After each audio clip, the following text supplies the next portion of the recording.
오늘 소개해드릴 책은 미야모토 마유미의 오늘 부르는 부자의 말투입니다.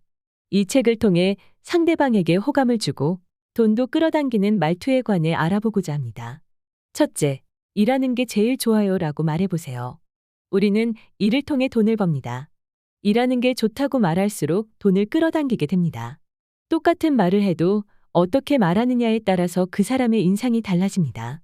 저자는 말합니다. 돈을 가장 좋아한다고 말하기보다는 저는 제 일을 정말 사랑해요 라고 말하는 게 훨씬 매력적입니다. 게다가 일하는 게 보람이 있다고 말하면 듣는 사람도 왠지 기분이 좋아집니다. 속으로는 일을 싫어해도 계속 좋다고 말하다 보면 일에 대한 관점이 바뀔 수도 있습니다. 말에는 힘이 있으니까요. 둘째, 목소리 톤을 높여보세요. 말의 내용도 중요하지만 목소리 톤도 그만큼 중요합니다. 아무리 긍정적인 말을 해도 어두운 얼굴로 낮게 중얼거리면 말에 힘이 들어가지 않습니다. 대화를 할 때는 상대방에게 잘 들리도록 큰 목소리로 이야기해야 합니다. 목소리가 작으면 자신감도 없어 보입니다. 또한 목소리 톤이 밝으면 듣는 사람의 기분도 함께 고조되기 때문에 좋은 인상을 줍니다. 특히 전화 통화를 할 때에는 상대방 표정이 보이지 않기 때문에 첫 마디는 가능한 밝게 하는 것이 좋습니다. 밝은 목소리 톤만으로도 다른 사람의 마음을 환하게 할 수 있습니다. 셋째, 질문을 해보세요. 대화를 물 흐르듯 자연스럽게 하는 가장 쉬운 방법은 상대방에게 질문하는 것입니다. 자신이 말을 하지 않아도 상대방의 말에 관한 질문을 하면 분위기는 자연스럽게 부드러워집니다. 질문을 잘하려면 상대방의 말을 주의 깊게 들어야 합니다.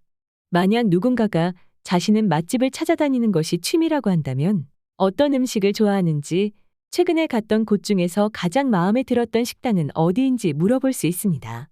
그러면 상대방은 이 사람과는 마음이 잘 맞는다고 생각하며 많은 이야기를 들려주게 됩니다. 또 질문을 할 때는 상대방이 알만한 것만 물어봐야 합니다. 그 사람이 하는 일, 취미, 특기 등을 물어봐 준다면 상대방은 얼마든지 이야기해 줄 것입니다. 질문이 어렵다면 상대방의 말을 반복하는 것도 좋습니다. 예를 들면 누군가 커피를 좋아한다고 말하면 커피를 좋아하세요? 어떤 커피요? 라고 반복해 줍니다. 산미가 강한 걸 좋아한다고 하면 산미가 강한 걸 좋아하시는구나. 하루에 몇 잔 드세요? 라고 대답할 수 있습니다. 말을 반복해 주면 상대방은 여러분이 자신의 말을 잘 들어주고 있다는 확신을 얻으며 호감을 느끼게 됩니다. 하지만 지나치게 같은 말을 반복하면 역효과가 날 수 있으니 적당히 조절해야 합니다. 넷째, 부드럽게 말해보세요. 저자는 말합니다. 말은 그 사람의 인격을 고스란히 드러냅니다. 그럴 의도는 없었다고 해도 다른 사람에게 상처가 될 만한 말을 하고 난 뒤에 나도 모르게 그런 말이 나왔다면서 쉽게 넘어가려 해서는 안 됩니다.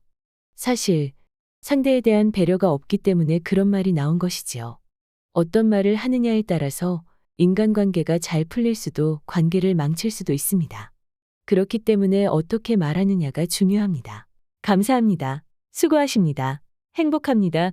멋지네요 등등 사랑이 담긴 상냥한 말을 자주 할수록 주위 사람들에게 사랑받게 됩니다.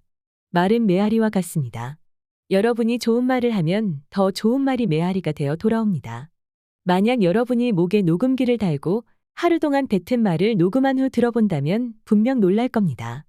웃기고 있네, 짜증나, 피곤해, 휴 등등 자신도 모르게 부정적인 말을 많이 하고 있었다는 걸 발견할 가능성이 높기 때문입니다. 무의식적으로 부정적인 말을 내뱉었다면 마지막 말에 긍정적인 말을 덧붙여 봅니다. 정말 짜증난다. 고 생각했지만 괜찮아. 이게 무슨 말도 안 되는 소리야? 라고 생각했지만 용서해야지. 지루해 죽겠다. 고 생각했지만 이제 재밌어졌어. 라고 말이지요. 저도 평소에 이 방법을 자주 사용합니다. 긍정적인 말만 하려 항상 노력하지만 저도 모르게 부정적인 말이 나올 때가 있거든요. 실수로 바닥에 커피를 쏟거나 김칫국물을 옷에 묻히거나 유리잔을 깨뜨리게 되면 이 멍청아 라는 말이 절로 나옵니다. 스스로를 자책한 후 그래도 괜찮아 라고 덧붙이는 식입니다. 지금까지 매력적으로 보이는 4가지 말투에 대해 살펴보았습니다. 일하는 게 제일 좋다고 말하라. 목소리 톤을 높여보라. 상대방에게 질문을 하라. 부드럽게 말하라입니다. 오늘 한 권의 책은 오늘 부르는 부자의 말투였습니다. 구독하시면 좋은 책을 추천받으실 수 있습니다. 작가 이하림입니다. 감사합니다.